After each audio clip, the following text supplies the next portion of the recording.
잠깐만 집중해봐. 어려운 부동산 이슈 내가 쉽게 정리해줄게. 다들 대출 규제에 대한 뉴스 많이 접하지? 내년 1월부터 대출 받기가 더 어려워진다던데 대체 뭐가 어떻게 바뀐다는 걸까? 지난 10월 26일 정부는 갚을 수 있는 만큼만 빌려준다는 취지에 중점을 둔 대출 카드를 빼들었어. DSR 규제를 내년 1월부터 조기 시행한다는 내용을 포함해 핵심은 3가지야. 여기서 잠깐 DSR이란 뭘까? DSR은 총부채 원리금 상환 비율이라 하는데 소득 대비 갚아야 할 원리금 비율을 뜻하는 지표를 말해. 예를 들면 소득이 1억 원인 사람이 DSR 50% 규제를 적용받으면 1년간 원리금 상환액이 5천만 원을 넘지 못한다는 거야. 내년 1월부터는 DSR이 어떻게 되는 거냐고? 첫째, 총 대출액이 2억 원 초과하는 경우 DSR이 적용돼. 이전에는 규제 지역 내 6억 초과 주택, 신용대출 1억 원 초과인 경우 해당됐지만 내년부터는 대출의 종류와 관계없이 총 대출액 2억 원을 기준으로 삼는 거지. 둘째, 제2금융권 DSR도 기준이 강화돼. 모두가 1금융권에서 대출을 받으면 그럴 수 없잖아. DSR은 은행이냐 보험이냐 제2금융권이냐에 따라 적용 비율이 다른데 제2금융권의 DSR을 현재 60%에서 50%로 줄어드는 거야. 셋째, DSR을 계산할 때 적용되는 대출 만기를 최대 만기가 아닌 평균 만기로 적용하게 돼.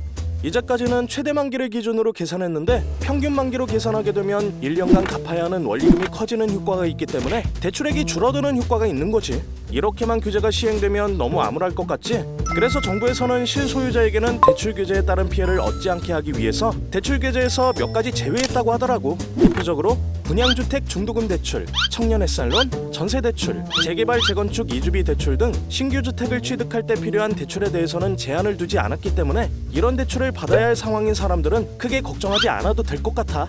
물론 이미 2억이 넘은 대출에 대해서도 소급 적용하지 않고 분양받은 아파트의 잔금 대출의 경우 시행 이전 모집 공고가 났다면 적용 대상이 아니라고 해. 근데 왜 정부는 이렇게 대출을 조이는 걸까?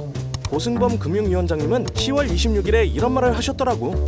우리나라 가계부채 증가 규모와 증가 속도는 매우 빠르다.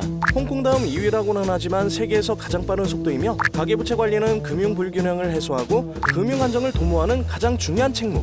우리나라 가계부채 증가율이 지난 7월 조사 결과 OECD 국가 중 1위를 할 정도로 주요국 중에 압도적인 1위를 기록하고 있대.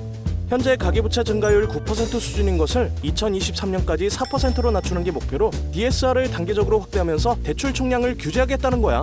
가계부채에 대한 위험성을 줄이기 위해 대출 규제를 실행하는 것은 맞다는 긍정적인 시선도 존재하지만 대부분의 서민들의 구매력을 억제해 경제적 자유로 가는 사다리를 걷어차는 것이 아니냐는 비판적인 시선도 존재해. 내년부터 확대 시행되는 가계대출 총량 규제, 부동산 시장에 어떤 영향을 끼치게 될까? 집값 잡을 수 있을까? 너는 어떻게 생각해? 문득 떠오른 궁금증이 있다면 알려줘. 내가 해결해줄게.